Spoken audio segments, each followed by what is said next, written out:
सभी प्यारे बच्चों को मेरा प्यार भरा नमस्कार। देखिए साथियों, हम पढ़ते तो डेली हैं, लेकिन आज की जो वीडियो है जिसके अंदर हम एक ऐसी मोटिवेशन स्टोरी की बात करने वाले हैं, शायद जिसको सुन करके आपकी लाइफ में कुछ इम्प्रूवमेंट होगा, यानी कि लाइफ में आपको भी कुछ अच्छा करने के लिए एक ललक पैदा होगी और एक जुनून पैदा होगा। देखिए, पढ़ते पढ़ते इसके साथ मोटिवेशन एक बहुत ही ज़रूरी चीज़ होती है। इसीलिए समय समय पर हम आपको बीच में एक ना एक ऐसी मोटिवेशन स्टोरी बताते रहते हैं जिससे कि आपको कहीं ना कहीं आपका जो कॉन्फिडेंस लेवल है वो हमेशा एक अपर लेवल पर बना रहे। तो जो आज की हमारी स्टोरी है, ये एक राजा बाज, यानी कि पंछियों के जो राजा बाज हैं उसकी कहानी है। जब बाज बहुत छोटा होता है तो उस समय जो उसकी माँ होती है वो उसे अपने कंधों पर बैठा करके हजारों फीट ऊपर तक लेके जाती है, यानी कि आसमान की ऊंचाइयों तक लेके जाती है और जमीन से लगभग 4 से 5 हजार फीट तक ऊपर लेके जाती है। इतना ऊपर ले जाने के बाद वो माँ जो होती है वो अपने बच्चे को वहां तक छोड़ देती है। अब आपको लगेगा कि कितनी निर्दयी माँ है या कितनी कातिल है जो कि अपने बच्चे पर बिल्कुल भी दया नहीं करती है। हजारों फीट की ऊंचाई से अगर किसी बच्चे को फेंका जाएगा तो उसका बचना बिल्कुल भी मुमकिन नहीं है। जब वो उस बच्चे को हजारों फीट से फेंक देती है तो वो बच्चा जब नीचे गिरने लगता है और गिरते हुए जब वो बिल्कुल ही नीचे गिरने लगता है तो उसकी माँ जो है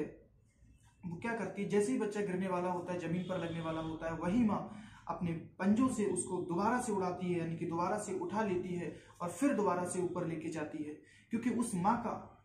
उद्देश्य ये नहीं है कि बच्चा जमीन पर गिर करके मर जाए, क्योंकि उस माँ का ये मानना है कि अगर मैं इस बच्चे को ऊपर से फेंकूंगी या ऊपर से गिराऊंगी तो ये बच्चा आसमान में उड़ने की कोशिश करेगा, अपने पंख फैलाएगा और फड़फड़ाने की कोशिश करेगा। और आपको पता है कि कहा जाता है कि कोशिश करने वालों की कभी हार नहीं होती है। इसीलिए वो माँ ये सोचती है कि जब मैं इसको आसमान से फेंकूंगा तो उस कंडीशन में क्या होगा, ये बच्चा जो है वो पंख फैलाएगा और फड़फड़ाने की कोशिश करेगा और ये उड़ना सीख जाएगा। जब वो दोबारा उसे आसमान में लेके जाती है और फिर दोबारा से उसे नीचे फेंकती है, ये प्रोसीजर जब वो रिपीट करती है तो एक बार वो बच्चा जो होता है जब आसमान से जमीन पर गिर रहा होता है तो उस कंडीशन में बच्चे जो बच्चा होता है वो अपने पंख जो है वो फड़फड़ाने लगता है। जैसे ही वो अपने पंख फैलाता है तब वो देखता है कि पंख फैलाने से और फड़फड़ाने से वो आसमान में उड़ने लगता है। तब उसे इस बात का यकीन होता है कि यार, मेरी माँ ने मुझे यहाँ पर प्रताड़ित नहीं किया है, मुझे तड़पाया नहीं है, बल्कि मुझे उड़ने सिखाया। मतलब उड़ने के लिए वो इस प्रकार के काम कर रही थी। ठीक उसी प्रकार से जैसे कि हम लोग जो होते हैं गांव से, जब किसी भी गांव से शहर में या फिर शहर से किसी भी बड़े शहर में जो हमारे गार्जियंस, हमारे माता पिता जब हमको बाहर भेजते हैं तो हमारे भी माता पिता का ये उद्देश्य नहीं है। क्योंकि देखिए क्या होता है कि जब हमारे माता पिता कभी भी, या हमारे जो पेरेंट्स होते हैं, हमारे जो गार्जियंस होते हैं, वो अगर हमको जब डांटते हैं तब हमको ये लगता है कि यार इनको डांटने के अलावा कोई काम नहीं, अगर हमेशा डांटते रहते हैं। तो मैं आपको बता देना चाहता हूँ कि हर पेरेंट्स और हर माँ बाप ये चाहता है कि उसका बच्चा आसमान की ऊंचाइयां छुए और बुलंदियों तक ऊपर जाए।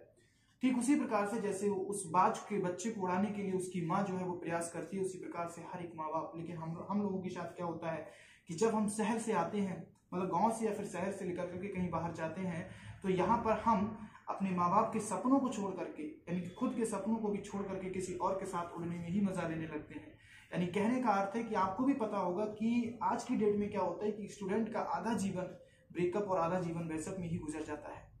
उसी प्रकार से मेरा कहने का मतलब ये है कि एक, जैसे आपने सूर्यवंशम मूवी देखी होगी, तो सूर्यवंशम मूवी में आपने देखा है कि अमिताभ बच्चन जी ने जो कहा था कि जो खेत हल चलने से डरते हैं वो कभी अनाज नहीं उगाते। इसीलिए जिन बच्चों को अपने माँ बाप के डर से ये लगता है, माँ बाप की डांट अच्छी नहीं लगती है, माँ बाप के डांट से ये लगता है कि यार ये लोग गलत बोल रहे हैं, तो याद रखना कि वो जिंदगी में कहीं आगे तक नहीं जा सकते। हर एक माँ बाप ये चाहता है कि उसका बच्चा लाइफ में सक्सेस हो।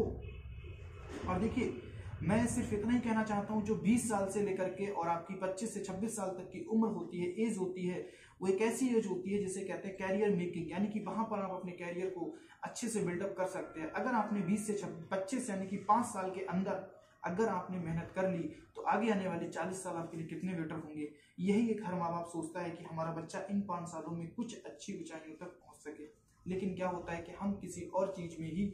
डूब जाते हैं। और देखिए, ऐसा जरूरी नहीं है कि जो बच्चा एक बार इस चीज में पढ़ चुका है, फिर कहीं ना कहीं हमारा माइंड भटक रहा है, तो हम उसको अपने लाइन पर लेके नहीं आ सकते। हम 100% लेके आ सकते हैं, क्योंकि आपको पता है कि हमेशा टूटने का मतलब बिखरना नहीं होता है। क्योंकि जैसे आपने देखा होगा कि अंडा जब टूटता है तो उससे क्या निकलता है, चूजा निकलता है। तो कभी कभी टूटने का मतलब ये भी होता है कि कहीं ना कहीं एक बिल्डअप, एक नए जीवन का क्या होता है, एक नया जीवन आपका जन्म लेता है। इसीलिए मेरा कहना है कि जो आज तक हम कर चुके हैं, क्योंकि ये जो हमारी एज है और इस समय आपको पता है कि जो हमारे वैकेंसीज का, जैसे आपको पता है SSC GD की वैकेंसी भी आ चुकी है, तो जो हमारा अभी दौर चल रहा है उस दौर में अगर हम अपने को बिल्डअप कर लेंगे, अगर हम अपने ऊपर अच्छे से मेहनत कर लेंगे, क्योंकि देखिए यही वो 20 से 25 साल की एज है जिसमें अगर हमने अपने ऊपर अच्छे से मेहनत कर ली तो आगे आने वाला जीवन जो है वो हमारा काफ़ी अच्छा और भविष्य जो फ्यूचर जो है वो हमारा बहुत ही अच्छा कहीं ना कहीं व्यतीत होगा। और साथियों इसी के साथ तो मुझे उम्मीद है कि जो हमारी कहीं ना कहीं 2-4 जो बातें मैंने आपको बताई थी, इससे लाइफ में आपको कुछ सीखने को मिलेगा। और इसी के साथ हम आपको एक अच्छी इन्फॉर्मेशन ये देना चाहते हैं कि जैसे कि आपने देखा होगा कि अभी हमारे चैनल पर आपको बैक टू बैक वीडियो नहीं मिल पा रही थी, यानी कि कभी आज पड़ जाती थी तो कभी 3 दिन के बाद, कभी 4 दिन के बाद। लेकिन अब आज से आपके लिए क्या होगा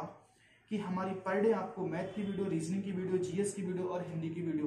प्रॉपर तरीके से मिलने लगी। यानी कि मैथ जो है वो मैं आपको डेली एक वीडियो प्रोवाइड कराऊंगा, हिंदी जो है वो नाजिम सर के द्वारा आपको डेली एक वीडियो दी जाएगी, GS की बात करें तो दिनेश सर के द्वारा आपको डेली एक वीडियो दी जाएगी, और रीजनिंग की बात करें तो प्रशांत सर के द्वारा। ये 4 वीडियो जो है वो कंटिन्यूस आपको अब आपके चैनल पर मिलती रहेंगी। तो साथियों मैं आपसे यही हाथ जोड़कर निवेदन करता हूँ और आपसे यही उम्मीद रखूंगा कि आप अपने फ्यूचर को लेकर के और अपने माँ बाप के फ्यूचर को लेकर, मतलब उनकी जो उनका सपना है आपके ऊपर, जो ट्रस्ट है उसको बनाए रखेंगे